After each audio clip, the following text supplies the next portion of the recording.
Assalamualaikum warahmatullahi wabarakatuh. Oke, bertemu lagi dengan kelompok 1 yang terdiri dari Andriani Wijaya Saputri Basir, saya sendiri, Watashi wa Anata o Haishitemasu, Andi Suryanti, I love you. Andi Fitri Nur, Sarahnya. Andi Asriani. Ibu Panji. Hari ini kelompok kami ingin menjelaskan tentang kerajaan-kerajaan Islam. Nah, masih di mana? Masih di kelompok 1 dong. Nah, hari ini kelompok kami ingin menjelaskan sejarah singkat tentang kerajaan-kerajaan Islam yang terakhir, yaitu Kerajaan Goa Tallo. Nah, Kerajaan Goa Tallo itu, kalau kalian apa ya tentang buku sejarah? Berarti yang belum tahu di mana sih Kerajaan Goa Tallo itu? Jadi, Kerajaan Goa Tallo itu ada. Pasti ada yang kamu lupa ya. Oh iya, maaf. Saya ulang ya. Baik, jadi Kerajaan Goa Tallo itu bukan namanya Kerajaan Goa Tallo, tetapi Kerajaan Goa dan Kerajaan Tallo. Nah, biar kamu lebih paham lagi, lokasi Kerajaan Goa dan Kerajaan Tallo ini lebih dikenal dengan nama Kerajaan Makassar. Nah, paham kan kalau saya bilang Goa Tallo kamu nggak paham, tetapi kalau kamu mendengar Makassar langsung bilang, wah coto Makassar. Bukan coto Makassar, tetapi apa? Kerajaan Makassar. Nah, pada awalnya kedua kerajaan ini, yaitu Kerajaan Goa dan Kerajaan Tallo, ini adalah sebuah kerajaan yang berbeda, yaitu Kerajaan Makassar. Itu sebenarnya adalah dua kerajaan, yaitu Goa dan Tallo. Nah, dua kerajaan tersebut kemudian berintegrasi menjadi Kerajaan Goa dan Tallo. Letak kerajaan ini di Makassar, Sulawesi Selatan. Letak kerajaan ini yaitu semenanjung barat daya Sulawesi. Kerajaan ini menjelma menjadi salah satu kerajaan terkuat di dunia timur atau Indonesia Timur. Nah, itulah profil singkat Kerajaan Goa Tallo. Nah, kalau kita bicara tentang Kerajaan Goa Tallo, kita harus tahu sumber sejarahnya dong. Jadi sumber sejarah yang menceritakan tentang Kerajaan Goa Tallo yaitu pertama adalah Hikayat Goa Tallo. Hikayat ini salah satunya berkisah tentang proses Islamisasi di wilayah ini oleh Dato' Ri Bandang dan Dato' Ri Sulaiman. Terus ada sumber yang kedua yaitu tentang Lantara Himpunan. Lantara Himpunan adalah cerita yang memuat silsilah Raja-Raja Wajo, Goa, Bone, Sidenreng, dan Masa Rampung. Nah, melalui lontara ini menceritakan tentang kehidupan raja-raja, silsilah raja, sehingga bisa diambil sebuah sumber kerajaan yang bisa kita kutip atau kita ambil sehingga bisa menjadi tanam tentang kerajaan apa? Kerajaan Goa Tallo. Oke, sekarang kita akan lanjut ke materi selanjutnya. Jadi kalau kita berbicara tentang Kerajaan Goa Tallo, itu kalau kita mau mengkronologikan begitu ya. Bagaimana sih munculnya Kerajaan Goa Tallo? Jadi nanti kalian bisa lihat slide. Jadi pada tahun 1605 itu Sultan Goa Tallo memeluk Islam. Ia bergelar Sultan Alauddin Awalul Islam. Pada tahun 1639 Sultan Alauddin wafat dan digantikan oleh Sultan Muhammad Said pada tahun 1639 sampai 1653. Dia berkuasa. Nah, selanjutnya setelah Sultan Alauddin muncul yang namanya Sultan Muhammad Said dan akhirnya digantikan oleh Sultan Hasanuddin menjadi dari Kerajaan Goa Tallo yaitu pada tahun 1653 sampai 1669. Nah, Sultan Hasanuddin memperluas wilayah sampai ke Sumbawa dan Ternate. Setelah menjadi kerajaan besar oleh Sultan Hasanuddin, Belanda menyerang Makassar dan terjadi yang namanya Perjanjian Bungaya pada tahun 1667.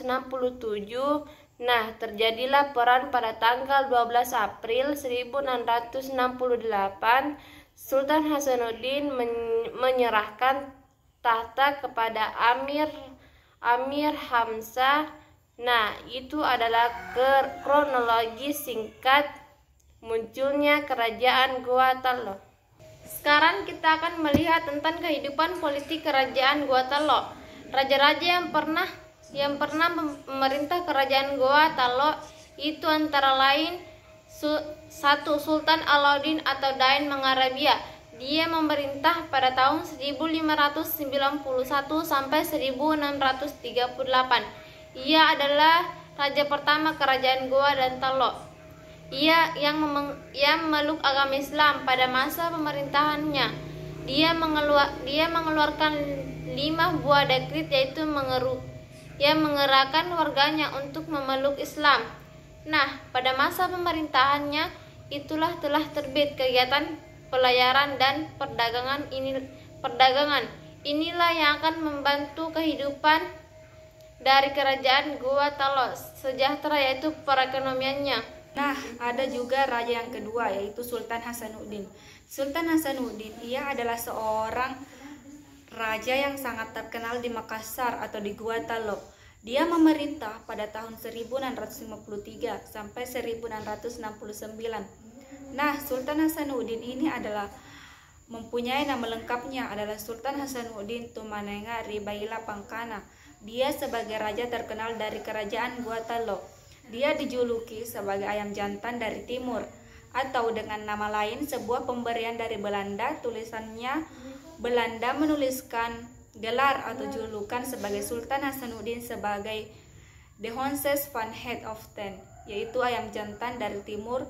Sultan Hasanuddin lahir pada tahun 1631 dengan nama Malobesi Muhammad Bakir Dai Matawang Karaem Bonto Mengape. Dia lahir pada tahun 1631 dan dia wafat pada tanggal 12 Juni 1670. Itulah profil singkat tentang Sultan Hasanuddin. Nah, di profil awal kerajaan Gua Talo menceritakan kedatangan Belanda menyebabkan adanya sebuah perjanjian Belanda dan Sultan Hasanuddin yang dikenal sebagai Perjanjian Bongaya. Perjanjian Bongaya apa sih? Jadi perjanjian Bongaya itu terjadi pada tepatnya pada tanggal 18 November 1767. Isinya adalah yang pertama Belanda mendapat monopoli dagang di Makassar. Terus isi yang kedua yaitu adalah Makassar melepaskan jajahannya. Ketiga, perjanjian Bongaya Belanda boleh mendirikan benteng di Makassar. Coba bayangkan, kita serba salah ya, sudah dijajah di monopoli perdagangannya, terus melepaskan wilayahnya, dan apa wilayah kita didirikan di benteng milik Belanda. Yang keempat, Arum Palaka harus diakui sebagai Raja Bone. Nah, itulah isi-isi dari perjanjian Bongaya yang sangat merugikan bangsa Indonesia, terutama kerajaan Makassar. Nah, sekarang setelah kita membahas tentang kerajaan profil singkatnya dalam kehidupan politik dan perjanjian Bongaya, sekarang kita akan mengupas tentang kehidupan ekonominya. Nah, kehidupan ekonomi dan kerajaan Gua Talo, kehidupan ekonomi ini dan kerajaan ini bertumpu pada perdagangan dan pelayaran. Dengan berkembangnya Makassar sebagai pusat perdagangan di wilayah timur, mengakibatkan warga asing berdan di Makassar, sehingga kerajaan Gua Talo menitip beratkan kehidupan ekonominya di bidang perdagangan. Kehidupan sosialnya bagaimana? Kehidupan sosial dari kerajaan Gua Talo itu menganut paupet pradisma atau feudal. Nah, masyarakat Makassar itu terdiri atas 3 lapisan atau kelas. Kelas tertinggi itu adalah bergelar karain yang terdiri dari kaum bangsawan. Terus kemudian ada juga yang namanya lapisan kedua, itu adalah masyarakat pedagang, dan lapisan yang paling bawah adalah masyarakat jelata. Masyarakat seperti budak, bukan budaja wilayah masyarakat biasa. Yang akan kita bahas pada hari ini adalah masyarakat yang tinggi yang bergelar karain, yang terdiri dari kaum bangsawan. Terus yang ada silsilahnya yang bernama tumasarak atau gelar untuk rakyat biasa, dan atau hamba sahaya.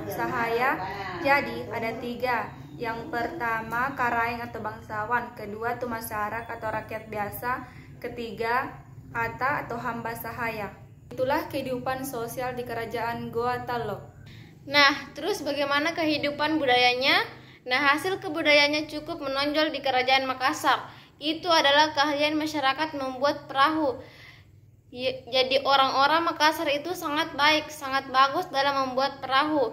Nah, apa yang sangat terkenal di situ? Yang sangat terkenal perahunya seperti Pinis itu dari Goa Talo, dari Makassar. Juga ada namanya Lambo. Itu juga dari peninggalan dari kerajaan Makassar. Nah, dapat kita simpulkan dari penjelasan singkat. Ini yaitu ada beberapa hal yang menyebabkan kerajaan Goa Talo atau kerajaan Makassar itu menjadi maju. Apa saja faktor maju? Pertama adalah kerajaan Makassar sebagai pusat persinggahan para pedagang internasional sehingga menitikberatkan saldo ekonominya. Di bidang perdagangan yang kedua, faktor kemajuannya adalah kerajaan Makassar sebagai pusat perdagangan wilayah timur. Hal inilah yang menyebabkan kerajaan Makassar atau Goa Talo menjadi kerajaan yang berkembang pesat. Nah, terus mengapa bisa mundur? Jadi setelah kemajuannya kita tahu ada 2 faktor sekarang kenapa kok kerajaan Makassar atau Goa Talo mengalami kemunduran. Nah, kerajaan ini mengalami kemunduran itu karena satu, di kerajaan Makassar terjadi pertentangan keluarga bangsawan. Kedua, tidak ada regenerasi yang cakap.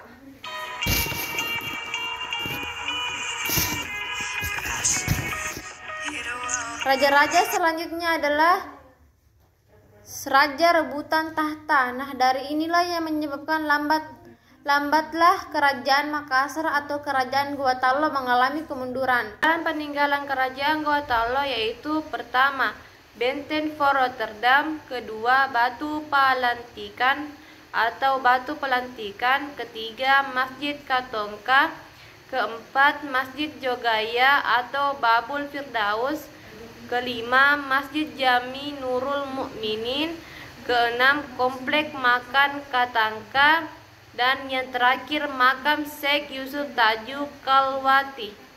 8. Istana Balak Lampoa, 9. Benteng Sembopu. Nah, sekarang kalian sudah paham. Sekarang kalian sudah tahu tentang apa itu kerajaan Islam yang ada di Indonesia Timur, yaitu kerajaan Goa Talo atau kerajaan Makassar. Semoga penjelasan dari kelompok kami, terutama kerajaan Makassar atau Goa Talo yang singkat ini, bisa menambah sejarah kalian tentang sejarah kerajaan Indonesia, terutama kerajaan Islam di Nusantara. Sekian dari kelompok kami. Wassalamualaikum warahmatullahi wabarakatuh.